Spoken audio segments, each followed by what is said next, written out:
जय श्री राधे कृष्ण। प्रिय मित्रों, वीडियो को शुरू करने से पहले आइए प्रार्थना करें। हे कृष्ण, जो भी भक्त आज इस अमृत वाणी को सुन रहा है, उनके जीवन में आपकी कृपा सदा बनी रहे और उनके सभी कष्ट दूर हो। मित्रों, इस अद्भुत वाणी को सुनने से पहले अपने विचार और भक्ति व्यक्त करते हुए नीचे कमेंट में राधे राधे जरूर लिखिए। आपकी भक्ति हमारी इस यात्रा को और भी अद्भुत बनाएगी। यदि आप हमारे चैनल कर्म प्रवाह पर नए हैं तो अभी सब्सक्राइब करें और घंटी दबाएं ताकि हर भक्ति यात्रा में आप हमारे साथ रहे। श्री कृष्ण कहते हैं कि हमें अपने प्रत्येक कार्य का कोई फल प्राप्त करने की आशा होती है न कि जब वो फल नहीं मिलता और कार्य अधूरा छोड़ना पड़ता है तो इसे हम असफलता कहते हैं। किंतु और सफलता का वास्तव में अर्थ क्या है कि हम सब ने कहानी सुनी कि बार बार गिरने पर भी मकड़ी अपना जाला बुनने की मेहनत करती है, इसीलिए वह सफल होती है। किंतु मेहनत तो हम भी करते हैं, फिर भी कई बार हम सफल होते हैं। कि वो विचार कीजिए, मकड़ी जाला बुनना आरंभ करती है तो क्या हो अपने लिए कोई समय मर्यादा बांधती है। यदि एक दिन में ज्वाला बन ना पाए तो क्या निराश होकर जीवन का त्याग कर देती है? क्यों नहीं। मकड़ी समय के साथ शर्त नहीं लगाते। आरंभ किया हुआ कार्य जब तक पूर्ण नहीं होता तब तक वह प्रयास करती रहती है। इसी कारण से मकड़ी कभी असफल नहीं होते हैं।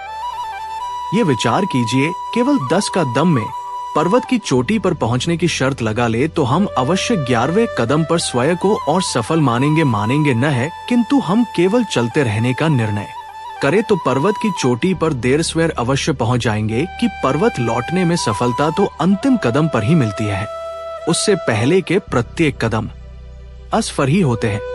जीवन तो वास्तव में व्यक्तियों पर चलने का नाम। कार्य करते रहने की धीरज इसमें होती है, उसे कार्यों से लाभ अवश्य मिलता है। अर्थात हृदय में धीरज का न होना ही असफलता है और कोई सफलता नहीं है। जीवन हम अपनी कल्पना से कोई योजना बनाते हैं कि वो योजना वाकई बहुत काम की होती है, उसे हम बहुत उत्साह से आरंभ करते हैं, लेकिन उस पर थोड़ा सा काम करके हम अचानक पर उसको विराम दे देते हैं। कि ऐसी अनेक आधी अधूरी योजनाएं आपके पास भी होंगी जिन्हें आपने पूरे जोर शोर के साथ आरंभ तो किया, लेकिन उसे उसके परिणाम तक नहीं पहुंचाया और पूरी कल्पना, पूरी योजना एक नाकाम सोच के रूप में सामने आती है। कि आपने कभी विचार किया है कि ऐसा क्यों होता है? ऐसा मात्र कार्य में संकल्प शक्ति के अभाव के कारण होता है। हम कार्य आरंभ करते समय अपनी संकल्प शक्ति पर विचार नहीं करते, भावुकता के साथ काम का आरंभ कर लेते हैं, लेकिन उसको निरंतर संचालित करने की क्षमता पर विचार नहीं करते। यही नहीं, हम उस काम में अपनी रुचि, दक्षता और कौशल्या पर भी विचार नहीं करते। बस कल्पना अच्छी लगती है और हम उस काम को करने का निर्णय कर लेते हैं। कि ऐसा जब और जहां होगा कार्य अधूरा छूटेगा ही, क्योंकि कार्य वही पूर्ण होता है जहां क्वेश्चन ने पूर्ण लगन, तब पूर्ण रुचि और संकल्प शक्ति का सही मेल हो। जहां भी 3 या इनमें से किसी एक का भी अभाव होगा तो वह योजना कितनी भी बढ़िया, कितनी भी लाभप्रद हो, परिणाम कुछ नहीं निकलेगा। ठीक वैसे ही जैसे किसी रोग को दूर करने के लिए सही पर है इस उचित आराम और सही दवाइयों की आवश्यकता होती है। मैं आगे से किसी भी कार्य के आरंभ के पहले अपनी संकल्प शक्ति, लग्न और रुचि पर अवश्य विचार कीजिएगा। आप निश्चय ही हर काम में सफल होंगे। आधी अधूरी योजनाएं कभी आपके हिस्से में नहीं आएंगे। इस मंत्र को आजमाइए। लाभ जरूर तो जैसे मान लीजिए कि हमारा पड़ोसी लाखों रुपए महीने कमाता है, वो अक्सर नए नए ढंग से फोन और महंगी गाड़ियां लेकर आता है। हम उसके बराबर की आमदनी नहीं करते, लेकिन हमारे मन में उसे ये सिखाने की लालसा जाती है कि हम तुमसे कम नहीं हैं। हम उसी तरह की घड़ियां और फोन खरीदने निकल पड़ते हैं। हम कभी नहीं सोचते कि जाने अनजाने हमें दिखावे या नंबर की महक घातक बीमारी ने चपेट में ले लिया है। क्या आपने कभी इस दिखावे के बारे में सोचा है? ये दिखावा और कुछ नहीं, एक मानसिक बीमारी है कि हमने अक्सर समझदार लोगों को इसके फंदे में पढ़ते पाया है। ये और कुछ नहीं करते, बस इतना ही करती है कि आपसे विवेचना और समझ की शक्ति छीन लेती है और एक ऐसी अंधी दौड़ में कैद जाने के लिए तैयार कर देती है जिसका कोई सार्थक अंतर नहीं दिखता। नहीं उदाहरण देता, आपकी आमदनी लगभग 1 लाख रुपए महीने है, लेकिन आपके पड़ोसी की आमदनी 5 लाख रुपए महीने है और आपका पड़ोसी हर महीने लाखों रुपए का दिखावटी सामान खरीदना है, हर हफ्ते महंगे होटलों में खाना खाता है, आप बिना विचार किए देखा देखी आडंबर के जाल में आकर अपने पड़ोसी की राह चल निकलते हैं कि उनकी नकल ने आप यही नहीं रुके बल्कि साधारण तरीके से रेल की यात्रा ना करके हवाई यात्रा करने लगते हैं। आप अपनी आमदनी और अपने खर्च के अनुपात को भूलकर केवल पड़ोसी के खर्च की प्रतियोगिता पर उतर आते और आडंबर को ध्यान में रखते हैं। वैसे ही जीना चाहते हैं जैसे पड़ोसी या संबंधी जीते हैं।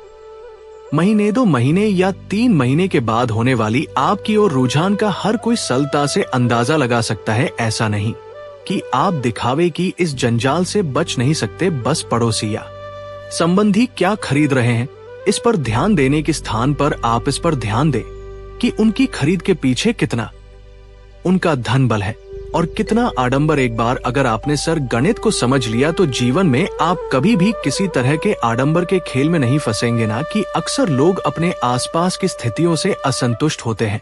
लोगों को घट रही घटनाओं से बहुत सारी शिकायतें रहती हैं, जिसे देखो वही कहता मिल जाएगा कि ना जाने ये सब क्या हो रहा है। किसी का भी इस तरह व्यथित होकर प्रतिक्रिया देना और कुछ नहीं, उसके नजरिए यानी दृष्टि के कारण यानी समस्या।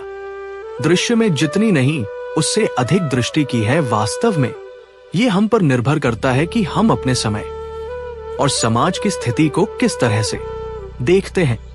हमारा नजरिया ही हमारे लिए संसार को देखने और समझने का एक मात्र उपाय होता है। कोई भी घटना हमें उतनी ही प्रिय और अप्रिय लगती है जितनी कि हमारी दृष्टि उसे हमें समझाती है। कि आपने कभी आकाश में उड़ते बादलों में बनने वाली आकृतियों को देखा है? उनमें जो भी आकृतियां बनती है उसे हम अपने नजरिए से ही परिभाषित कर पाते हैं।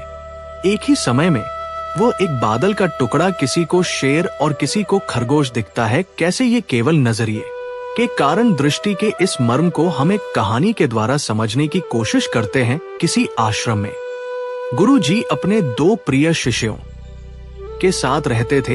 एक दिन गुरुजी ने अपने दोनों शिष्यों से पूछा कि ये संसार कैसा है, अपने दृष्टिकोण से बताऊं का पहला से बोला, ये दुनिया बहुत बुरी है। जितनी देर की रात होती है उतनी ही देर का दिन। कैसा संसार है? उसने दिन के पीछे काली अंधेरी रात आती ही रहती है। अंधेरी रात को नष्ट करके केवल दिन दिन ही रहना चाहिए, बस केवल उजाला रहे। पहले से के बाद दूसरे शिष्य ने संसार को लेकर अपना नजरिया गुरुजी के सामने रखा। हर काली रात के बाद एक प्रकाशित दिन आरंभ होता है। गुरुजी सूर्य देव संसार को हर दिन नई ज्योति से भर देते हैं। लोग अपने अपने काम पर निकलते हैं। किसान हो, यात्री हो या पक्षी, सब अपने कर्म करते हैं। तो फिर थक कर आराम करने का समय हो जाता है। शाम गिरने लगती है तो हम सूर्य को विदा कर दीपक जलाते हैं और रात में भी उजाला कर लेते हैं।